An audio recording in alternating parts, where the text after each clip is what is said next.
Baik Zara, masih segar dalam ingatan kita semua kejadian tanah runtuh Batangkali pertengahan bulan ini. 31 nyawa terkorban termasuk 11 kanak-kanak dan seorang bayi. Ia dikatakan tragedi terburuk dalam 23 kejadian tanah runtuh tahun ini.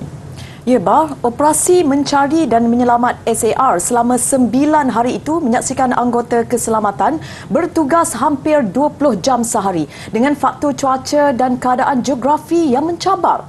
Imbasan seterusnya ini turut mengingatkan kita dengan runtuhan kondominium Highland Towers pada 1992 yang meragut ramai nyawa.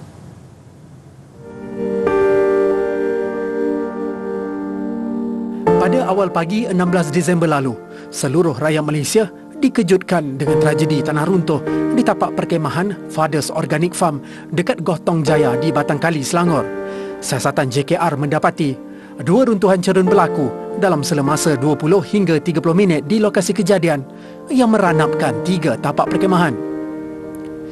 92 mangsa dilaporkan terbabit dalam insiden itu, termasuk guru sekolah jenis kebangsaan Cina Mancung dan keluarga mereka.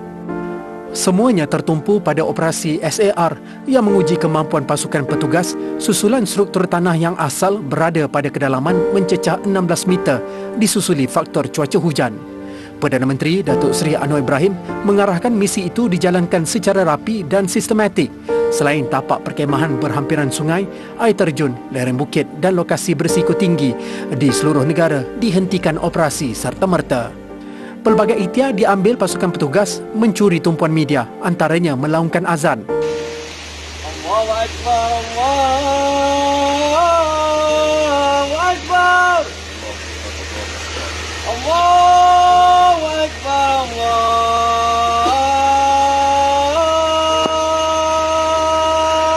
Akbar. Sepanjang pencarian mangsa yang hilang, lebih 799 anggota dan pegawai penyelamat pelbagai agensi digerakkan. Ada yang bertahan, ada yang kecundang. Kira-kira 4 anggota petugas mengalami kecederaan dan masalah kesihatan. Tidak terkecuali Pengarah Jabatan Bomba dan Penyelamat Selangor, Datuk Nur Azam Khamis, dimasukkan ke Hospital Selayang selepas diserang minor stroke akibat keletihan. Anjing pengesan juga ada yang terpaksa direhatkan akibat cedera.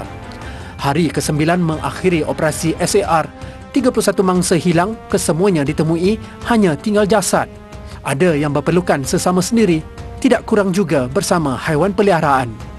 Ini dah merupakan satu-satunya operasi yang saya lihat setiap agensi memainkan peranan sesuai dengan apa yang telah digarispandukan dalam arahan MKN nombor 20. Jadi tidak ada situ pertidanan ataupun overlapping dari segi ataupun redundancy dalam segi kita melaksanakan tugas. Ini merupakan satu template kepada kita tim-tim pihak berkuasa penyelamat berganding bahu secara efektif dan berkesan. Bagaimana kita menangani sesuatu kejadian bencana. Apapun bagi pakar alam, pemantauan cerun perlu dilakukan lebih serius, khususnya ketika hujan, kerana kandungan air tinggi dalam tanah berisiko berlakunya runtuhan. Cuma yang kita lebih suka lihat ialah air kerana kita nampak satu perkaitan mudah antara kejadian hujan juga dengan kejadian tanah runtuh. Semakin tinggi hujan, semakin tinggi kes tanah runtuh yang akan berlaku. That's why kita ambil airlah sebagai penyumbang nombor 1. Di mana elemen air kalau nak masuk senang melemahkan tanah, dan tanah yang asal yang tidak dikacau strukturnya jauh lebih padat, jadi ini boleh pula menjadi satu, orang kata, dasar untuk pergerakan bahan yang lemah yang dah diletakkan ke atas dia tadi, jadi membentuk gelinciran pula. Kepada keluarga dan waris mangsa, kami di Bulletin TV 9 mengucapkan salam takziah.